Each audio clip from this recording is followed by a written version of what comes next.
आज हम बहुत ही एक इम्पॉर्टेंट टॉपिक के बारे में डिस्कस करेंगे, वो है हमारा TLC, थिन लेयर क्रोमेटोग्राफी। जो है हमारा थिन लेयर क्रोमेटोग्राफी के बारे में। थिन लेयर क्रोमेटोग्राफी या इसको हम कहते हैं TLC, thin layer chromatography. Thin layer chromatography का जो प्रिंसिपल है बहुत मिलता जुलता है हमारा पेपर क्रोमेटोग्राफी से। थिन लेयर क्रोमेटोग्राफी में क्या होता है, इसमें भी सेम एक मोबाइल फेज, एक हो गया पहले हो गया एक स्टेशनरी फेज और दूसरा हो गया हमारा मोबाइल फेज। स्टेशनरी फेज में हम किसको किसको लेंगे, तो स्टेशनरी फेज में हो सकता है कोई ग्लास स्लाइड हो सकता है, या फिर कोई एल्यूमिनियम फॉयल हो सकता है, या फिर कोई प्लास्टिक भी हो सकता है। ग्लास हो सकता है, कोई एल्यूमिनियम का फॉयल हो सकता है, या फिर हमारा प्लास्टिक हो सकता है। इसके ऊपर एक कोट रहता है। ये तो हो गया हमारा मतलब जिसके प्लेट। अभी इसके ऊपर कोट कौन सा रहेगा, वो कोट हो सकता है हमारा सिलिका का कोट, या फिर हो सकता है सेलुलोज का कोट, या फिर एल्यूमिनियम ऑक्साइड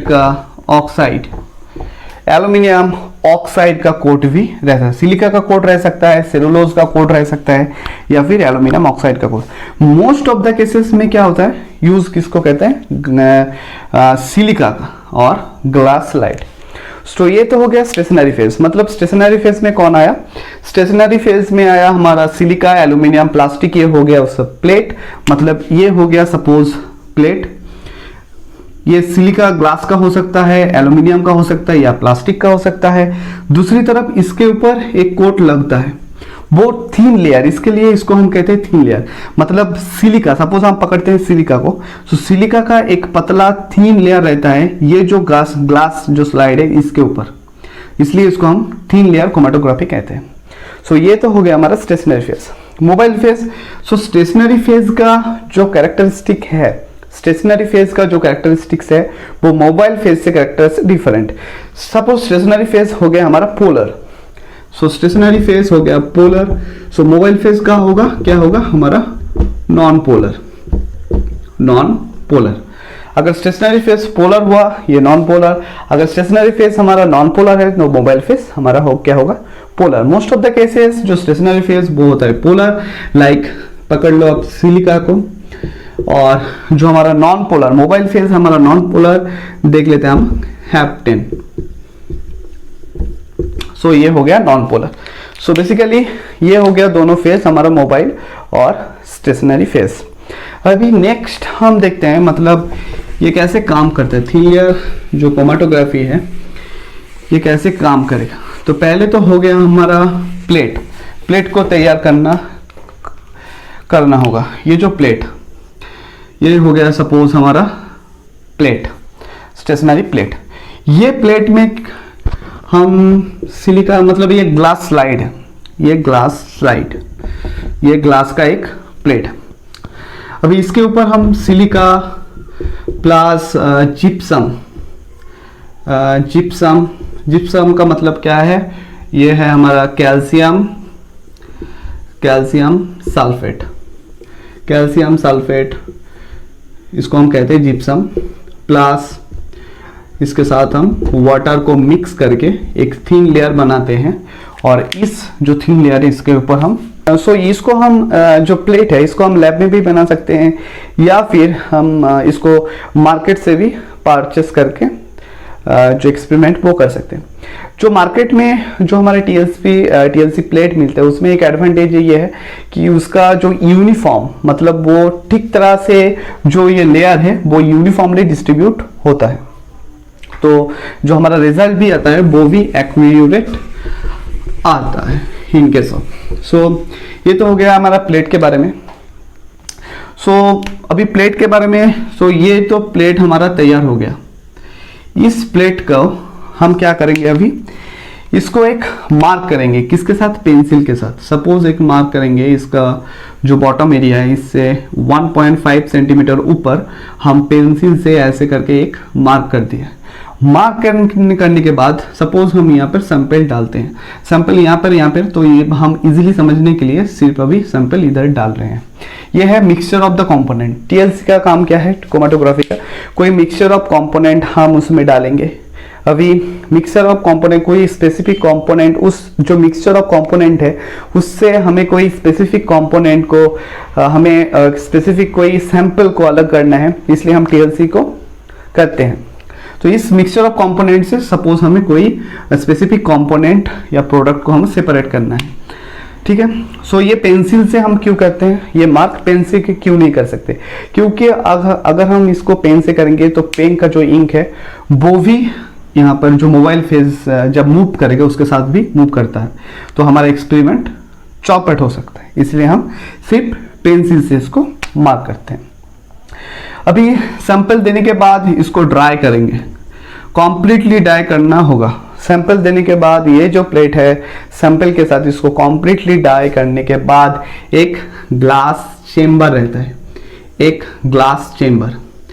इस ग्लास चेम्बर में हम क्या करेंगे, 1 सेंटीमीटर तक, क्यों 1 सेंटीमीटर, क्योंकि जब हम इसको मोबाइल फेस इसमें डालेंगे या फिर सॉल्वेंट जब इसमें हम डालेंगे तो इसका जो 1 सेंटीमीटर इससे कम होना चाहिए, क्योंकि इससे अगर ज़्यादा हो गया तो सैंपल डिसॉल्व हो सकता है, वो निकल जा सकता है।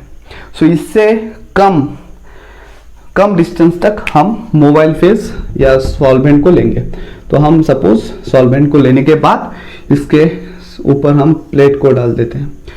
प्लेट को डालने के बाद ग्लास स्लाइड से इसको हम ऐसे ढक देते हैं। कुछ टाइम तक इंतजार करने के बाद हम देखते हैं, क्या देखते हैं, तो कुछ कंपोनेंट आया है। सपोज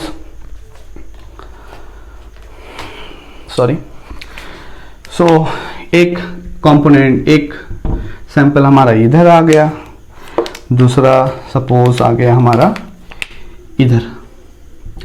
अभी और एक चीज देखना है, ये जो सॉल्वेंट है, मतलब ये जो मोबाइल फेस है, ये कितने मार्क तक, सपोज इसका जो डिस्टेंस है वो इतना गया, मतलब मोबाइल फेस इतना गया। जो मिक्सचर ऑफ सैंपल में एक सैंपल इधर तक गया, एक सैंपल इधर तक ट्रैवल किया। अभी एक चीज याद रखना, कुछ सैंपल, सपोज सैंपल ये हो गया हमारा सैंपल ए, और ये हो गया हमारा दूसरा जो लाल वाला है, ये हो गया हमारा सैंपल बी। तो सैंपल ये है, ये स्टेशनरी जो फेज है उसके साथ ज्यादा इंटरेक्ट कर रहा है, इसलिए इसका जो मूवमेंट है वो रिटार्ड हो रहा है, मतलब इनहिबिट हो रहा है। दूसरी तरफ जो सैंपल बी है ये स्टेशनरी फेज से ज्यादा इंटरेक्ट नहीं कर रहा है, इसलिए इसका जो मूवमेंट है वो रिटार्ड नहीं हो रहा है, इसलिए ज्यादा डिस्टेंस तक ये मूव किया। अभी क्या करेंगे, इसका जो सॉल्वेंट है टोटल, इसको हम x से डिनोट करते हैं। ये हो गया हमारा y, इसको y तक डिनोट करते हैं, और ये जो b वाला है इसको हम z तक डिनोट कर लेते हैं, ठीक है। अभी जब हम TLC पढ़ेंगे तो एक इंपॉर्टेंट टर्म आता है, क्या है, RF। RF का मतलब क्या है, रिटार्डेशन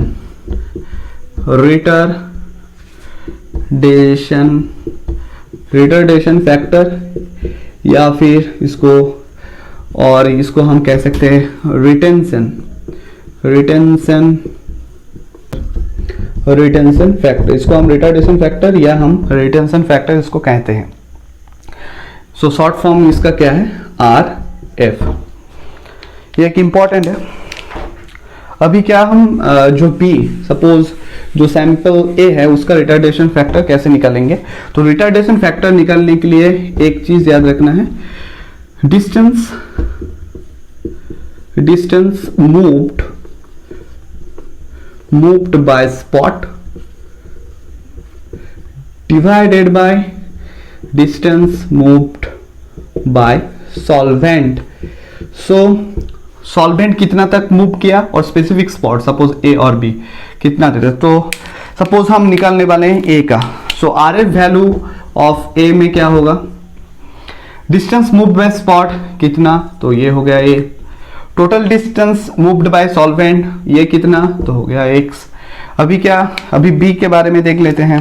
जो बी का रिटार्डेशन फैक्टर कितना आएगा, सो बी का आएगा कितना तक, तो ये हो गया, सॉरी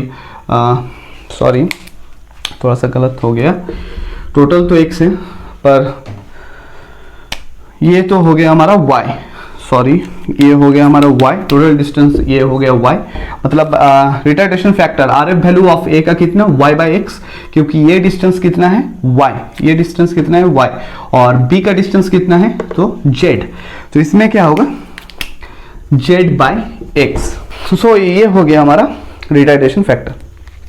अभी टीएलसी का एडवांटेज के बारे में देख लेते हैं। एडवांटेज क्या है, तो हम पहले भी जान चुके हैं, जो पेपर क्रोमेटोग्राफी है उसमें क्या होता है, थोड़ा सा टाइम कंज्यूमिंग है। टीएलसी में टाइम कम लगता है, 1-2 नंबर इसमें जो सेपरेशन होता है सैंपल का वो बेहतर तरीके से हो सकता है लेस टाइम में। ये तो हो गया हमारा एडवांटेज के बारे में।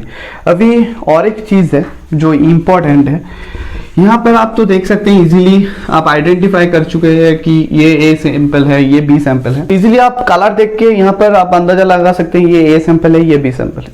पर मोस्ट ऑफ द केसेस क्या होता है, जो मिक्सचर ऑफ सैंपल का जो कंपाउंड का रहता है वो कलरलेस रहता है, आप खाली आंख में उसको नहीं दे सकते। तो इसमें क्या, ये तो एक प्रॉब्लम है।